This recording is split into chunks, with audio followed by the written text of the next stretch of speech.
ब्रह्मपुरर वरिष्ठ डाक्तर ऋषिकेश त्रिपाठी को आजीवन कारादंड सह 10 लाख टंका जरिमाना निर्देश और 2 सहयोगी को 2 वर्ष कारादंड मिली।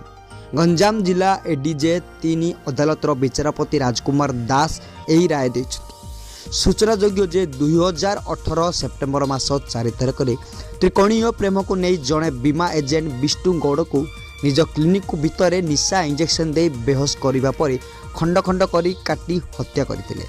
विष्णु को निज हॉस्पिटल को डाकी सेठारे निशा देई तांको हत्या करने पर क्लिनिकाल रे ब्लेड रे विष्णु को शरीर को खंड खंड करी काटी पकाइथिले। पर डाक्तर ऋषिकेश त्रिपाठी निजर 2 सहयोगी गंगा बेहेरा और विद्यान सेठी सहायतार सहरर उपखंड पल्लीगुमुला नहीं जाइथिले। तदंत बेले पुलिस उक्त क्लिनिकर आवर्जना पक्का जाइथिबा स्थानरू विष्णु को खंड विखंडित मृतदेह उद्धार करथिला। केडर additional PP Berhampur third ADJ court आज मानवर तृतीय अतिरिक्त जिला जज बरहमपुर विष्णुगौड़ हत्या मामला रे राय प्रकाश करजंती एवं अभियुक्त ऋषिकेश त्रिपाठी को हत्या अभियोग रे आजीवन सश्रम कारादंड रे दंडित करछंती।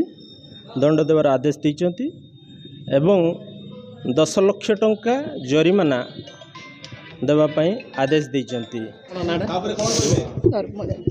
कौन कहे आज तो ऋषिकेश त्रिपाठी को दंड है प्रथम मो न्याय परिचालन को धन्यवाद देवी। बहुत मात्रा मोबाइल लगी Vikram Kundu sir government advocate and PP sir ISC retirement कर भी मो बहुत लगी बाकी सब वकिल मैंने भी बहुत हेल्प कर मोर प्रकाश जी सुरेंद्र पट्टनायक जी भी मो सब मतलब मो